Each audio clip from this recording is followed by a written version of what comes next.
नमस्कार, मी रंजिता माझ्या YouTube चॅनलवर तुम्हा सर्वांचे खूप खूप स्वागत करते। चला तर आज बनवूया मोदक। नेहमीच आपण तळणीचे किंवा वाफेवरचे मोदक बनवतो। आज आपण बनवतोय रसमलाई मोदक। झटपट होणारी रेसिपी आहे। चला तर रेसिपी सुरू करूयात। इथे मी 200 ग्राम पनीर घेतला। तुम्हाला हवं तर तुम्ही दुधाचा छेना बनवून पण घेऊ शकता। पनीरचे तुकडे करून मिक्सरच्या भांड्यात टाकायचे। पनीरची आपल्याला स्मूथ पेस्ट बनवायची आहे। पनीरचा असं दाणेदार टेक्स्चर नाही पाहिजे, आपल्याला स्मूथ अशी पेस्ट बनवायची आहे। मिक्सर चालू बंद करून 2 ते 3 वेळा अशा पद्धतीने फिरवून घ्यायचा। मिक्सरच्या भांड्यामध्ये 4 ते 5 चम्मच साखर टाकायची। तुम्ही तुमच्या गोडीप्रमाणे कमी जास्त करू शकता। 1 चम्मच दुधावरची साय टाकायची। ही फ्रेश दुधावरची साय आहे। परत मिक्सरवर 2 ते 3 वेळा चालू बंद करून मिक्सर अशा पद्धतीने फिरवून घ्यायचं। छान अशी स्मूथ पेस्ट होते। बघू शकता तुम्ही किती छान अशी स्मूथ पेस्ट झालेली आहे। अशाच पद्धतीची पेस्ट बनवून घ्यायची आपल्याला।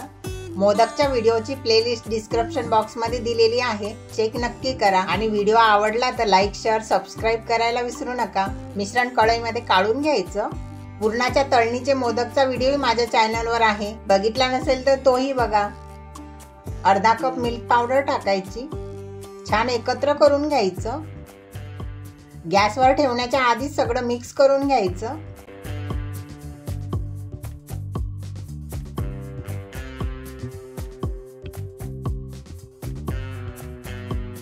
मिक्स करून झाल्यानंतर गॅसवर ठेवायचं। गॅस चालू करायचा। गॅस अगदी स्लोच ठेवायचा। मिश्रण फिरवत राहायचं। मिश्रण सुरुवातीला असं पातळ दिसायला लागते। साखरेला जसजसं पाणी सुटते तसतसं मिश्रण पातळ दिसायला लागेल। बघू शकता तुम्ही मिश्रण किती पातळ झालं ते। पण जसजसं शिजवलं जाणार तसतसं ते घट्ट होते। स्लो गॅसवरच हे मिश्रण आपल्याला घट्ट होईपर्यंत शिजवून घ्यायचं। फराळाच्या व्हिडिओची प्लेलिस्ट पण डिस्क्रिप्शन बॉक्स मध्ये दिलेली आहे। मिश्रण छान घट्ट दिसतंय। थोडंसं मिश्रण हातावर घेऊन बघायचं, गोळा बनवून बघायचा। गोळा बनत आहे पण मिश्रण थोडंसं पातळच आहे। थोडा वेळ आणि शिजवून घ्यायचं। मिश्रणाचा घट्ट गोळा बनला पाहिजे, कढई सोडली पाहिजे इतपत आपल्याला शिजवून घ्यायचं। बघू शकता छान असं कढईला सोडत आहे। गॅस बंद करायचा। मिश्रण एखाद्या प्लेट मध्ये काढून घ्यायचं। पसरवून ठेवायचं, थंड होऊ द्यायचं।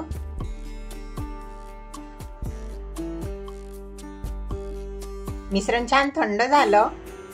बघू शकता तुम्हाला ड्राय दिसत असेल, पण हे मिश्रण आपल्याला मळून घ्यायचंय। अगदी गव्हाचं पीठ मळतो आपण त्या पद्धतीने मळून घ्यायचं। 2 ते 3 मिनिटं छान असं मळून घ्यायचं।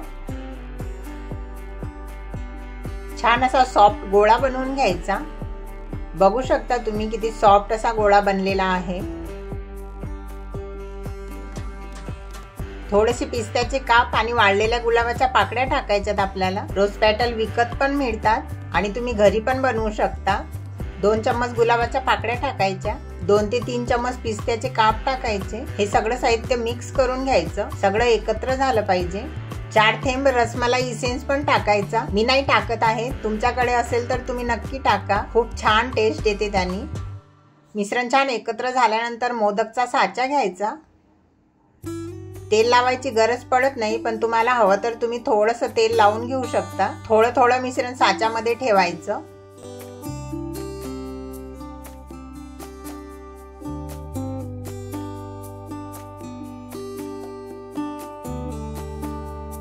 मिश्रण साच्यामध्ये हलकं प्रेस करून ठेवायचं। साचा बंद करायचा। एक्स्ट्रा बाहेर निघलेलं मिश्रण बाहेर काढून टाकायचं। साच्यामध्ये मिश्रण घट्ट दाबून भरलं तेव्हा साच्याचा व्यवस्थित शेप येतो।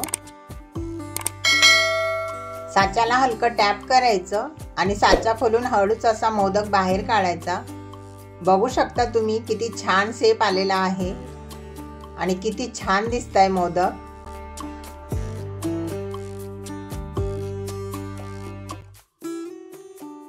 मोदकच्या साच्यामध्ये एक पिस्त्याचा काप आणि गुलाबाच्या पाकळ्या ठेवायच्या।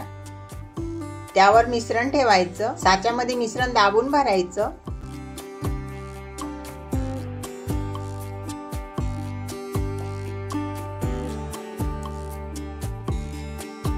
साच्यामध्ये मिश्रण भरून झाल्यानंतर साचा बंद करायचा। एक्स्ट्रा असलेलं मिश्रण काढून टाकायचं।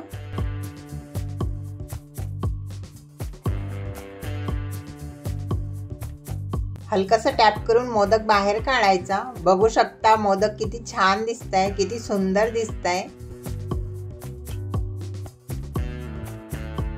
अशाच पद्धतीने बाकी असलेले मोदक पण बनवून घ्यायचे। अगदी सोप्या पद्धतीने आणि झटपट असे रसमलाई मोदक तयार होतात।